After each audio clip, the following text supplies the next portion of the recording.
Actualmente, la humanidad ha conquistado todos los continentes en mayor o menor medida. En la Antártida hace mucho frío, pero algunas estaciones científicas hay. Hemos llegado a los desiertos más áridos, a las selvas más densas, a las islas más remotas y a las regiones heladas del Ártico. Nos hemos adaptado a todo tipo de ecosistemas terrestres, pero como ya debéis saber si sois habituales de este canal, nuestro linaje nació en África. Y desde África fuimos saliendo, paso a paso, generación tras generación, hasta llegar a todos los confines del mundo. Porque sí, aunque muchas veces se habla de la salida de África en singular, como si hubiese sido un único evento, y como si tampoco hubiéramos vuelto, como si allí no hubieran quedado humanos. En realidad se trató de un proceso continuo y bastante más complejo, que ha ocurrido varias veces y continuamente, a lo largo de la evolución humana. Hoy vamos a verlo en detalle. Hola, ¿qué tal? ¿Cómo estáis? Bienvenidos a este vuestro canal de paleontología y arqueología, el canal de la Fundación Palarc. Aquí, Francesc Cascó, el Pacozoico, vuestro paleontólogo de confianza. Y hoy vamos a hablar de un tema muy de evolución humana, muy de nuestra historia, de nuestros orígenes. Vamos a hablar de la salida de África.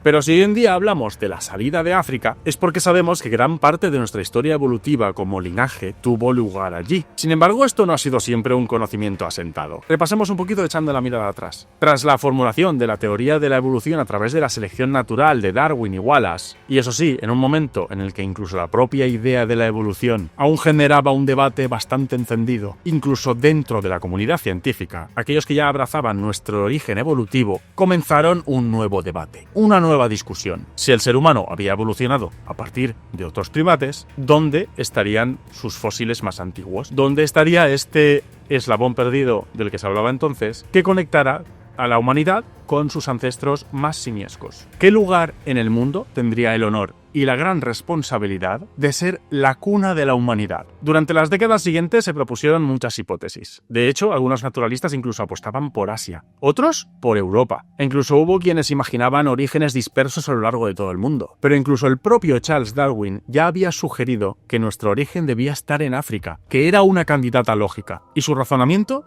era este: si los parientes vivos más cercanos al ser humano, que él consideraba que eran los chimpancés y los gorilas, vivían exclusivamente en África, lo más razonable sería pensar que nuestro ancestro común también habría habitado este continente. Y como os podéis imaginar, el tiempo le dio la razón. A lo largo del siglo XX, los hallazgos de homínidos fósiles en África, especialmente en el este y en el sur del continente, comenzaron a acumularse. Y toda la comunidad científica tuvo que abrazar que África era la cuna de la humanidad. Si bien los primeros homínidos conocidos, aquellos más antiguos, se encuentran exclusivamente en África, como por ejemplo los australopitecinos o los primeros representantes del género Homo, como Homo habilis, hubo un momento en que algunos de estos humanos primitivos comenzaron a abandonar este continente de origen. Tuvo que ocurrir, por lo tanto, una primera gran oleada migratoria, que es a lo que nos referimos cuando hablamos de la salida de África. Los protagonistas de esta primer salida de África fueron individuos de lo que podríamos llamar el complejo Homo ergaster, Homo erectus. Un grupo de homininos que ya mostraban una morfología corporal, una anatomía, más moderna que la de sus ancestros más antiguos. Mayor estatura, proporciones un poquito más estilizadas, por supuesto una locomoción plenamente bípeda, lo cual también era muy eficiente para recorrer largas distancias. Uno de los lugares clave para estudiar esta primera salida de África es el yacimiento de Dmanisi, en la República de Georgia. Allí se han hallado fósiles de Homo datados en hace 1,7 millones de años, lo que los convierte en los restos humanos más antiguos fuera de África. Estos cráneos de Dmanisi, extraordinariamente bien conservados, muestran una interesante combinación de rasgos primitivos y derivados, lo que sugiere que estos homininos todavía estaban muy cercanos del tronco de este complejo Homo ergaster, Homo erectus, pero ya estaban, digamos, en proceso de adaptarse a nuevos entornos.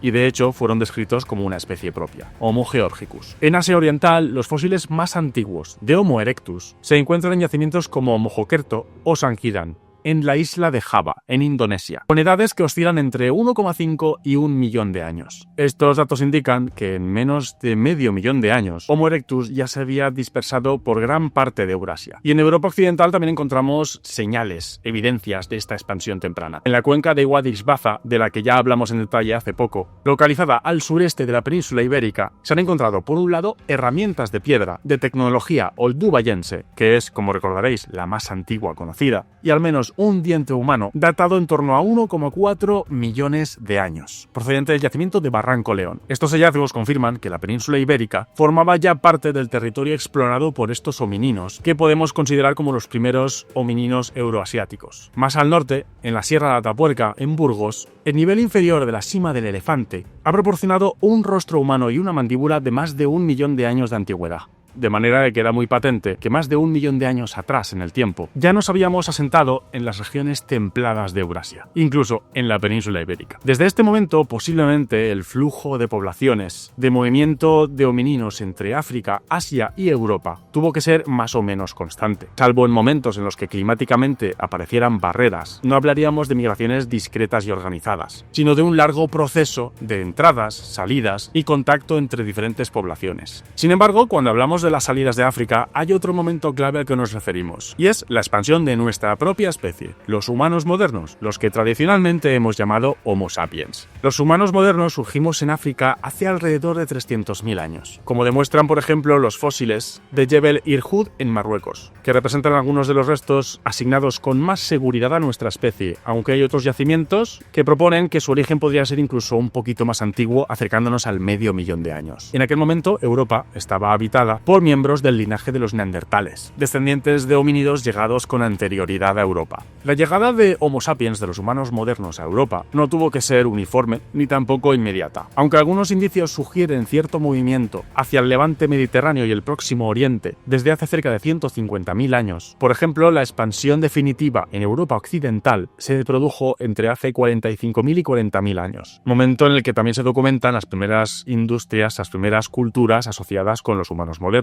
como por ejemplo el auriñaciense. Y por supuesto, la llegada a Eurasia significó la convivencia o el choque con las poblaciones de neandertales y denisovanos que debía haber entonces. Al menos en el caso de los neandertales, el evento no fue una sustitución. Las investigaciones en paleogenética han demostrado que durante su expansión y la convivencia con los neandertales, los humanos modernos, los sapiens, entraron en contacto íntimo e hibridaron. De hecho, se dice que todos los humanos actuales fuera de África conservamos un pequeño porcentaje entre el 1 y el 4% de ADN neandertal en nuestro genoma, lo que nos queda de aquel mestizaje. Esta nueva salida de África, ya de nuestra especie, de los humanos modernos, continuó con la expansión, con la dispersión por todo el planeta, llegando incluso a zonas como Australia y posteriormente a América a través de la región de Beringia. Bien, si os interesan estos temas, estáis de enhorabuena porque estamos preparando muchos contenidos nuevos. Para no perderos ningún detalle, como siempre, os recuerdo lo que tenéis que hacer. Primero, suscribiros al canal si todavía no lo estabais. Segundo, darle al botón de la campanita para activar la recepción de notificaciones cada vez que publiquemos un vídeo nuevo. También os animamos a que nos sigáis en las redes sociales de la Fundación PALARC, donde también estamos constantemente actualizando los contenidos y avisando de nuevos vídeos. Y también os animamos a que os paséis de vez en cuando por nuestra página web, donde encontraréis toda la actualidad, tanto sobre arqueología como sobre paleontología humana. Te invitamos a que nos acompañes en este apasionante viaje por nuestra historia.